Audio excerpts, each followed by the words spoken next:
All right, I got the BKFC Flyweight champion, Christine Ferea, Misfit, aka Misfit. Hell of a performance in your last fight in December. I'm sure you're pleased with the result.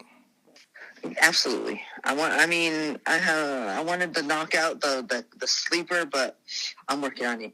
But I'm happy. Yeah, I guess that's a catch-22 because in some sense, it's like you caused those injuries to get the fight stopped, but I Right. understand that one hit a quitter kind of hits different too. It's different, and it's so hard to do. Is as easy as people, these guys make it look. Man, I mean, I hit pretty hard for my weight division, and it takes such precision and a certain amount of power, at the same time. So I haven't quite got it yet. I've done flash knockouts, but never a sleeper. I want a sleeper. Hey, that's the goal for 25 then. uh, And Absolutely. Christina Vicens, she was very tough. You hit her with everything under the sun. Did you Right. expect her to be that tough going in, or did you think you can eventually wear her down, which essentially you did? I knew she was going to be tough. That Latin blood, I already know it's hard to knock out and or stop, But I knew that my power. I'm very confident in my power and my counters and my precision. And I feel like I had more experience and to be able to do that than she did. I talked to so many fighters that say they either want to end the year with a bang or begin the year with a bang. How important was it for you to not only get that title defense in before the end of 24, but to end it emphatically with a TKO win? Oh, it was very important because I had a long from September, my last fight, the disappointing performance, all the way until December felt like 10 years of a loss. I don't like bad performances at all. I pride myself in my work and my performances. So ending the year with that, and beginning the year with that, started my year out great and on the momentum that I wanted. It seems like you're back training already. Is that the case, and how soon would you like to fight again? Um, I'll fight every 2 months. I would fight every month if I could, but I'll be ready whenever they put me back in. You've averaged literally since 2022 two fights a year. Is that kind of the pace it seems that bare knuckle is going at, or like you just kind of alluded to, you'd like to go a little more often? I like to go more often, but it's hard. I mean, I'm the champion, and it's really hard to get people to fight me. I was gonna say that, Christine. One thing about kicking ass and taking names, eventually you run out of names. So, Yeah, I know, and I'm thinking about 135. You know what I'm saying? So they'll be able to definitely take my power way, way better, and they're just bigger than me. So it's going to be way more of a challenge, and I think they'll be more apt to fight me because they see me as so small. I won't say important. How imperative is it for you to stay, especially with the females? There's not a whole lot of options. You're on an 8-fight winning streak, something like that. So it's kind of Yeah. thin with names. How imperative is it for you to stay kind of flexible and be willing to do things like move up or down or whatever you have to do? I think it's extremely imperative.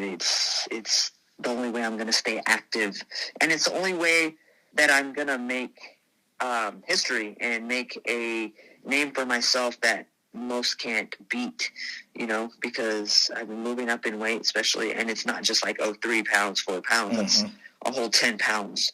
That's a whole bone density difference. And if you're a fighter, you understand it, and you understand how much weight does matter, and just size matters.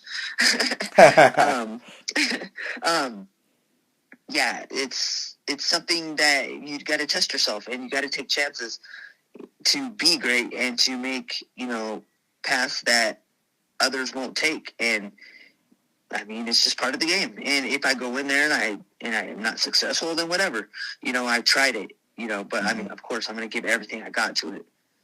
I think you're already sliding on the other side of great, but I understand your point. A 8-fight winning streak in bare knuckle is insane. What has been the keys to your consistency in this what is kind of looked at as a brand new sport, although we know it goes back to the beginning of the time, brand new sport for this era. What has been the keys to your consistency? Just not giving up. I don't know how to give up. Mm-hmm. So almost to a fault at times, but when I set myself out to do something, I do it. There's nothing stopping me. There's no matter what adversity I'm facing or who wants me to not do it or how many odds are against me. I just keep going. It doesn't matter. I have a goal and I don't stop until the mission's done, pretty much. Your mental warfare starts long before you toe the line. You have had some of the most amazing stare downs and face offs with these fighters. What are you looking for in that moment? Are you looking for a weakness or you just want eye contact? What are you looking for?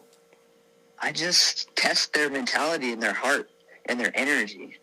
That's my favorite part of the fight, honestly, is the pre and the weigh-in, because that shows what the fight's going to be. Mm. I can pretty much tell what kind of fight it'll be.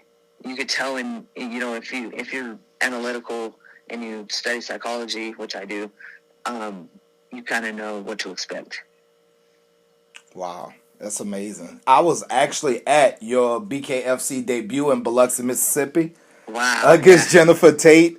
It's so amazing to see the evolution of your game. I think you were a mental and physical pressure fighter, and now I'm starting to see little technicalities and things you do. I know you said the performance was bad, but I think it was important to see that other side of you. Just talk about the evolution of your game a little bit, Christine.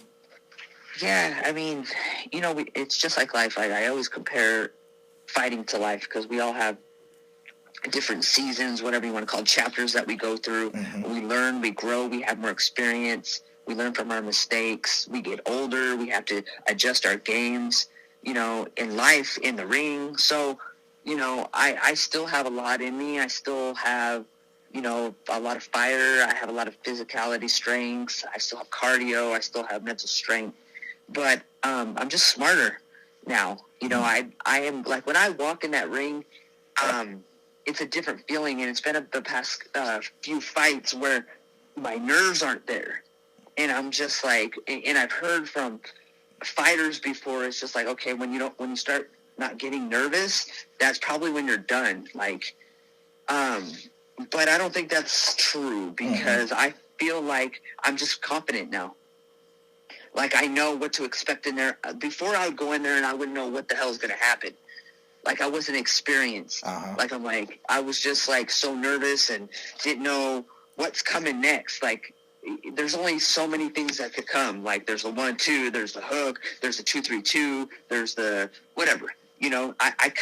I've been in this so long that you can kind of predict things that are going to happen, and by the styles of the fighters, you kind of know what they're kind of, you can anticipate a little bit more what they're going to do. So I feel like even when I'm in the back, like I feel a little bit of the nerves and a little bit, but not like I used to. And it's made things a lot more clear. And, I've been working with the Raja, the sound frequencies, and actually that's been the past 3 fights. So I don't know if if it has to do with that too. It's experience plus the sound frequencies I'm using. It's just made me so clear. It's insane. It's different. And so, like, the evolution is just like adding things to my game. Sound frequencies, sports psychology. I work with a sports psychologist. I just place myself around higher level athletes, higher level coaches. It's really important what you place around you in business, in life, in the combat sports world, because you are what you hang around with. The energy matches energy, So those are things that I didn't realize either, as a younger fighter, as a younger person. Well, it's been amazing watching the growth because, like I say, from fight one to seeing that belt wrapped around your waist to multiple Oh man, defenses, it's been yeah. amazing to watch, Christine. And I know we Thank haven't you. seen, probably haven't even tapped into the best version of you yet. No, no. And the thing is when I'm in sparring, I'll land these beautiful things, and how comfortable I am. I haven't had to get pushed to those. I haven't been pushed to those limits like I am, in sparring, because I just spar guys. So I can never it's almost like I can never win them because they're so strong and so fast, and the fast twitch, and the cardio is it's quadruple of what a female carries. So it's really, I have to tap into my best in every sparring, and I haven't been pushed like that yet in my bare knuckle career, honestly. Wow. Well, when you have my wife and my daughters yelling for the referee to stop the fight, I can tell you're doing some major damage. You are an amazing champion, Christine, and I hope this is the first of many interviews. Anything before I let you go, champ? No, I mean, oh yeah, I just want to let people know that I'm going to be starting seminars with Chris Lytle. If anyone is interested to have us come in, just hit me up on my social media at Christine Ferea, on my Instagram, or my Facebook, Christine Ferea. Awesome, man. That's going to be some awesome seminars. Keep me in the loop and anything you